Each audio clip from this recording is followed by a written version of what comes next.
With the new government of New Zealand being formed on Tuesday, we were all waiting in anticipation to see what this means in regards to climate change and climate finance for the Pacific. We managed to get an interview with the new Honourable Minister of Climate Change, Simon Watts, for an update.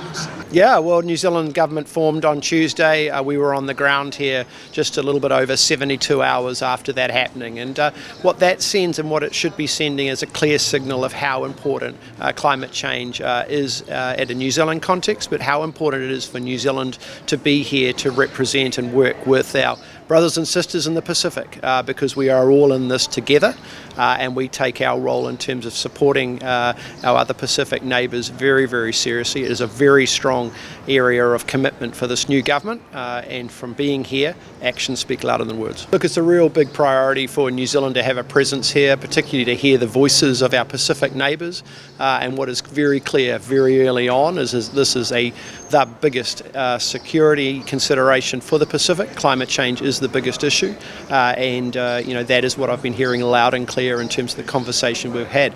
But we need to move from words to action. And I think when we talk, and what I've been hearing from our Pacific colleagues is, talk is nice, but we now need to transition to the actions required, because the Pacific are on the front line in regards to the impacts of climate change, and they're looking for hope from this COP to be able to take back home. Well, look, it's really important for us to be able to ensure that we get a global consensus around not only the tripling of renewable energy and energy efficiency, but more importantly, and particularly for the Pacific Islands, is around the phase out of fossil fuels. The Pacific have made it very clear that they are on the front lines in regards to the implications of climate and severe weather.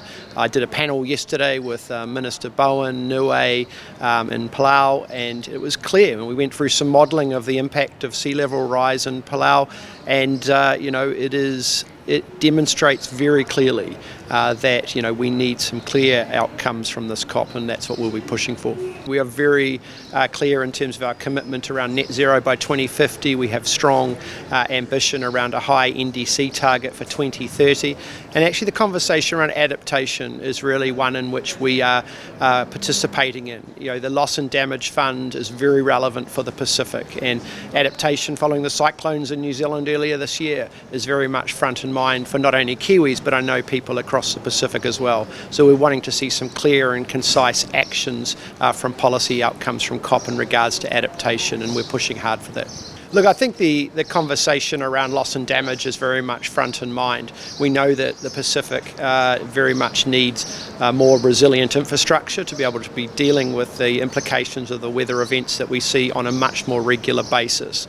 And so making sure that we've got mechanisms to get some of that climate finance to where it needs to be in an efficient and effective manner is something that we are also working very closely with our colleagues across the globe to try and free up. We need that money to flow much more efficiently than what it does in the past, and we need to be able to get it to where it's most needed, and that is primarily across the Pacific Island countries.